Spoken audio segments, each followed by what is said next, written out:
Zaterdag 4 mei wordt voor de eerste keer een bevrijdingsshow georganiseerd in Venray. MMSK Sint-Pietersbande staat dan op de planken met een eigen productie. Venray viert vrijheid. Maar voordat het zover is, moet er natuurlijk nog druk gerepeteerd worden. Gisteren kwamen alle muzikanten voor het eerst met z'n allen bij elkaar in basisschool Petrusbande om de hele dag te oefenen. Ja, dat is altijd heel leuk. Zo'n eerste keer, ook wel een beetje spannend om te kijken of het ook allemaal klopt zoals we het bedacht hebben. Maar wel ontzettend leuk en dan het gaat goed. Dus, Hoeveel mensen werken er mee? Ik denk alles bij elkaar zo'n 70 à 80. We hebben dus niet alleen het orkest, wat ook nog eens aangevuld is met een combo. De drumband wordt ook af en toe geïntegreerd in het orkest. We hebben de dansgroep van het kunstencentrum. We hebben een samengesteld koor van het kunstencentrum. We hebben een piper, een doedelzakspeler. En we hebben natuurlijk zangers, zangeressen, Don Mulders, Mieke Jansen. En 2 meiden die samen met Mieke de Andrews Sisters gaan vertolken. Dus alles bij elkaar gewoon best een flinke productie, ja. Het repertoire bestaat voornamelijk uit popnummers. De muziek moet jong en oud kunnen aanspreken. Er zit een opbouw in het programma dat start met muziek uit de tijd van de Tweede Wereldoorlog. Het programma begint een beetje terug in de tijd, zeg maar, 40-45. Het is op 4 mei, dus een klein stukje herdenking. En vervolgens wordt het programma langzaamaan steeds vrolijker en vrolijker. En we vieren gewoon de bevrijding. Dus zo'n beetje zoals het programma eruit ziet. Ja, ik vind het een keileuk repertoire. Er zit voor ieder wat in. We hebben dit jaar echt gekozen voor wat minder entertainment, maar wat meer spullen. Wat meer muziek voor wat meer emotie in te leggen. Dus dat ga je vooral zien in de show, dat mensen toch wel emotie naar boven komt. Een grote productie als deze vraagt natuurlijk om een goede organisatie. Voor de muzikanten zelf is het bijzonder om met een grote groep mensen samen te spelen. Op zich wel, het heeft wel iets. Er is toch wel een hele spanning rondomheen en allemaal dat soort dingen. Je bent toch met heel veel mensen, dus toch wel gaaf om te doen, ja. Er zijn nog kaarten beschikbaar voor Venray viert vrijheid. De voorstelling begint om 20:30 's avonds in de Schouwburg.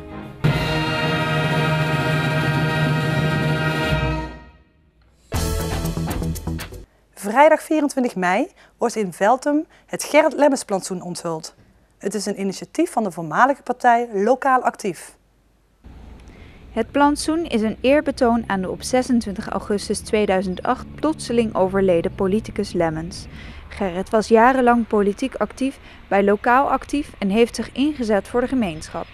Helaas was het te laat om deze verdiensten met een onderscheiding te erkennen. Nou, Gerrit heeft 22 jaar in de politiek gezeten. Toen hij dus raadslid was, kon hij geen onderscheiding krijgen. Dat krijg je in principe op het moment dat je afscheid neemt van de politiek. Dan krijg je een lintje. Helaas is hij ons ontvallen en daardoor kon hij dus geen lintje krijgen. Toen hebben wij gedacht, hoe kunnen wij Gerrit nu eren? Toen zijn wij op een idee gekomen van een straatnaamgeving of iets dergelijks. En daar hebben wij een gesprek met Jos Waals voor aangevraagd vanuit de fractie. En dat heeft een tijdje gekeken van waar kunnen we dat doen. En dat zou dan bij voorkeur in de wijk Veltum zijn, omdat hij daar heel lang heeft gewoond. Alleen in Veltum kwamen geen nieuwe straten meer bij. Dus vandaar dat het idee ontstaan is om een plantsoen naar hem te vernoemen. Voor de oud-leden van Lokaal Actief was het een grote schok toen zij te horen kregen dat Gerrit was overleden. De fractie had grote waardering voor het raadslid. Ik vond hem een hele aimabele man. Hij was gewoon, laagdrempelig, hij was goed benaderbaar.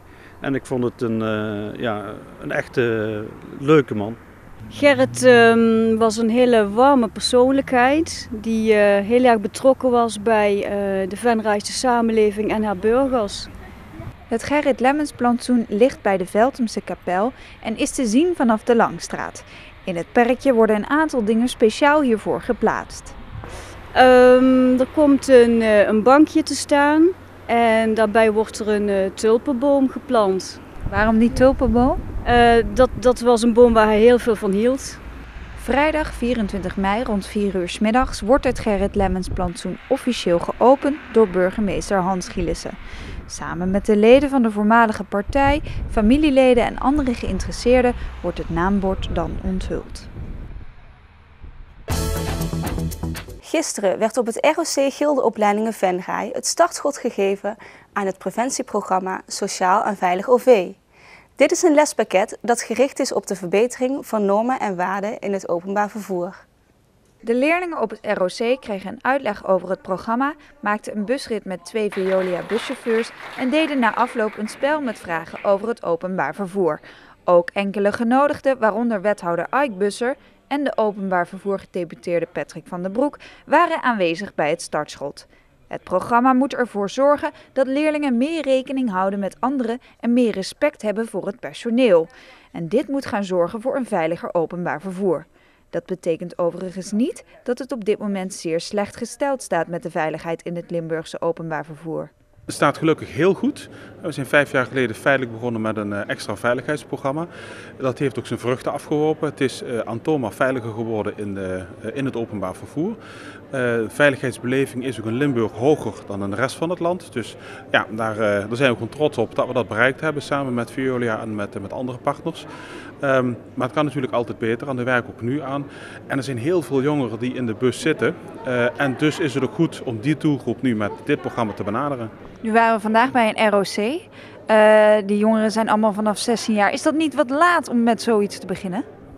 Ja, nou ja, goed, kijk, het zijn natuurlijk wel veel, die leeftijdsgroep zit natuurlijk ook wel veel in de bus omdat ze afstanden moeten overbruggen om naar school te gaan. En kijk, als je 12 of 13 bent, dan ga je nog naar de middelbare school, dat doe je op de fiets en eigenlijk daarna ga je al snel naar andere plekken. Dus het programma is ook voor een bredere range. Ik meen dat zit tussen de 13 en 18 waar we ons op richten. Ja, bij het ROC waren er nu al de nodige jongeren bij die tussen de 16 en 18 zaten. Maar ook iedere doelgroep is daar belangrijk bij. Het lesprogramma is in 2012 al getest op 5 scholen in de provincie. Deze pilot was geslaagd. Leerlingen en leraren reageerden enthousiast op het programma, maar wellicht het belangrijkste, de jongeren dachten daadwerkelijk hun gedrag te gaan veranderen in het openbaar vervoer. Nou, de leerlingen die geven aan dat zij als ze dit programma hebben gedaan, dat ze denken dat ze zich anders zullen gaan gedragen. En ook dat ze meer rekening zullen houden met de andere passagiers. En ze zeggen dat ze ook door het programma meer respect hebben gekregen voor de buschauffeur. Want is dat nodig? Ja, want jongeren maken een heel groot deel uit van de passagiers. Hè. Er zijn veel jongeren die gebruik maken van het openbaar vervoer. Vaak doen ze dat ook voor het eerst als ze naar de middelbare school gaan. En dan krijg je ook met groepsdruk te maken. En niet dat ze erop uit zijn, jongeren, maar het kan toch makkelijk ontaarden in allerlei overlast. En dan is het toch heel belangrijk dat je dan met ze in gesprek gaat. In totaal worden er rond de 2500 leerlingen in het voortgezet en middelbaar beroepsonderwijs met dit programma bereikt. De leerlingen op het ROC in Venray reageerden positief op het programma. Vooral de ervaringen van het daadwerkelijke Veolia-personeel maakten indruk. Ik vond het heel leerzaam om erbij te zijn, ook met de busrit. Je hebt veel dingen om te leren en hoe die mensen daar vertelden vond ik zelf ook heel leerzaam. Want wat hun allemaal meemaken, dat is eigenlijk niet normaal. Want wij zijn jongeren en die doen ruilschop, of niet echt ruilschop, maar gewoon druk in de bus en zo. En dat vind ik, dat ik nou dit gehoord heb, zou ik dat niet meer doen. Kun je een voorbeeld noemen van wat een buschauffeur bijvoorbeeld meemaakt? Ja, groepsdrukte. Dat met een heel groepje en dan opjuinen van elkaar. En dat is voor de buschauffeur ook niet leuk. En propjes gooien en muziek luisteren heel hard. En voor de buschauffeur vind ik het ook sociaal om hem zijn werk te laten doen en wij gewoon want die brengt ons van A naar B en dat vind ik al heel wat, zeg maar. De provincie Limburg heeft geld ter beschikking gesteld aan Veolia Transport om dit programma in 2013 in 125 klassen aan te bieden. De eerste scholen hebben zich al gemeld. In heel Nederland gingen vandaag in het basisonderwijs de schoolboeken aan de kant en stond de dag in het teken van de Koningsspelen. Alle basisscholen worden uitgedaagd om de Koningsspelen zo creatief als ze maar kunnen vorm te geven. Ter gelegenheid van de troonswisseling heeft het ministerie van Onderwijs, Cultuur en Wetenschap toestemming gegeven om de Koningsspelen te organiseren. Meer dan 1,3 miljoen kinderen op 6.500 basisscholen gaan samen bewegen. Zo ook op basisschool de Kruutwis in Venray. Om 9 uur werd het startschot gegeven voor de Koningsspelen. De leerlingen van groep 8 hebben hun uiterste best gedaan om deze dag feestelijk in te vullen. Wij gaan allemaal spellen doen en wij hebben dit zelf georganiseerd. En dan hebben we zelf de spellen bedacht en dan moeten we nou zelf de kinderen van de school moeten we helpen om te leren hoe de spellen moet. En welke spelletjes gaan jullie allemaal doen? Nou, we hebben verschillende varianten genoemd. Zoals stoelendans, blikgooien, basketbal. Ja, alles wat, voetbal, schieten. De Koningssportdag vormt het hart van de Koningsspelen en wordt voorafgegaan door een gezond, maar bovenal feestelijk koningsontbijt. Het mag dan wel een dag vol spelen zijn, maar het is evengoed erg leerzaam geweest voor de organisatoren. Dat vonden we best wel leuk, omdat je leert er ook allemaal dingen door. Omdat ik zit zelf in een restaurantje bij de pauze. En toen moesten we ook naar de Plus om een beetje te onderhandelen. En daar leer je ook weer van. Wat vinden de kinderen er eigenlijk van dat er een nieuwe koning komt? Nou, ik vind het best wel leuk. Beatrix wordt al wel wat oud, maar het is al lang geleden dat er een koning is gekomen. Dus het is wel interessant en wel zeldzaam dat het nu is. En jij, wat vind jij daarvan? Ik vind het best wel speciaal, omdat je maakt dat niet snel mee dat er een troonwisseling is. En dan wordt het ook nog een koning, dus dat is dan wel heel anders, denk ik. Zou jij koning willen worden? Nee, want dan krijg je het een beetje met de drukke zaken en veel te veel papieren en zo. Nou, het lijkt me veel te zwaar werk en ik wil niet allemaal druk om mijn schouders dragen. Ja. Waarom? Dat ik dan de baas van Nederland ben. De baas van Nederland. En wat zou je dan veranderen? Iedereen even rijk maken. Scholen met de meest creatieve invulling maken kans op een persoonlijke ontmoeting met koning Willem-Alexander en Maxima.